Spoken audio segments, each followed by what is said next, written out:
Does Odell Beckham Jr. deserve to be the highest paid, Dominique? Absolutely. I think he certainly deserves to be the highest paid, whether he does or doesn't. The one thing that's difficult about this is then you have to say that he is better than other players. I'm not sure that he's the best player in the league, but his impact on the offense is undeniable, and he certainly deserves to be paid more than plenty of quarterbacks that will be above him. No. You disagree with that, then something's wrong. No. The debate is, does he deserve to be the highest paid player in the NFL? Not, does he deserve to be paid more than some quarterbacks in the NFL? And you contend he deserves to be the highest paid player in the NFL. For what reason? Because he changes offenses. The reason why we pay quarterbacks so much is because they have so much impact on winning or losing. Who has more of an impact on whether your quarterback is good or great or unstoppable than a talented receiver? Are you telling me that if you look at the list of the best quarterbacks of all times and the best seasons of all times, you find a lot of seasons that are accompanied with kind of once-in-a-generation receivers, which is what Odell is. For the first 3 years of his career, he had 90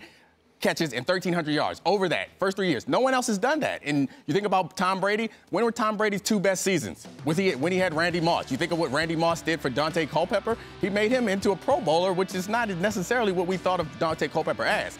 Odell Beckham has that same type of talent. You can put Odell Beckham on a team with a bad quarterback, and it makes things a lot easier immediately. If I value players strictly by their statistical output, then maybe you might, have a little bit of an argument. But that's just not how we do it. That's when we talk about the impact you have on a football field, or as you put it, on offense, or the impact you have on a defense, and I will defer to you on what a defense has to do to adjust to, once-in-a-generation type talents across the ball from you. He has, Odell Beckham's great. Let's not reduce this into Odell Beckham's not great. The question is, does he deserve to be the highest paid player in the NFL? And the answer is an emphatic no, for a multitude of reasons. Number one, let's start with this. I don't think he deserves to be the highest paid wide receiver in the NFL. He's not the best wide receiver in the NFL, so he can't even conquer his own positional category. It doesn't mean he's not great. I probably put him about third. But Antonio Bryant, by the way, making $17 million, which I believe puts him like Round 20. Yeah. I'm sorry, what did I say? Antonio Bryant is out of the league. I took Dez. Right. No, what I did is I took Dez, Antonio, I put them together. That would be a thing. No, Antonio Brown makes $17 million, which is the 22nd ranked player in the NFL as far as salary. I think that's the best receiver in the NFL. Okay. I think the argument, if there is one, is with Julio Jones.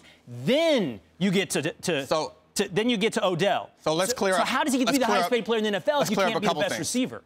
If stats are the way that you pay him, I think that's a more difficult argument than his impact. I think his impact is an easier argument, but assuming that he should be the highest paid player is not necessarily assuming that he is better than other teams. Like the NBA has max contracts. There are a lot of guys who can be the highest paid player. So he can be one of several guys who all have the same contract that's very high. But my argument is there are very few people in this league. I would venture to say no one in this league that has more impact on the defense and subsequently their own offense than Odell Beckham. You can imagine how difficult it is to play quarterback in this league. You know how much easier it gets when you know what coverage they're in? And you know what coverage they're in when Odell's out there because they can't hide, they can't cheat, they can't pretend to single up Odell. Go ahead and single up Odell if you want to. The game is over. He will take your bad quarterback and make him into a serviceable, potentially good or great quarterback. All these teams who are looking for quarterbacks, they have their quarterback. If only they paid Odell and brought him down there, I guarantee their quarterbacks would be much better. Okay, so let's just follow down this rabbit trail of hard to measure, but I'm happy to accept the terms, impact on the defense, impact on the game.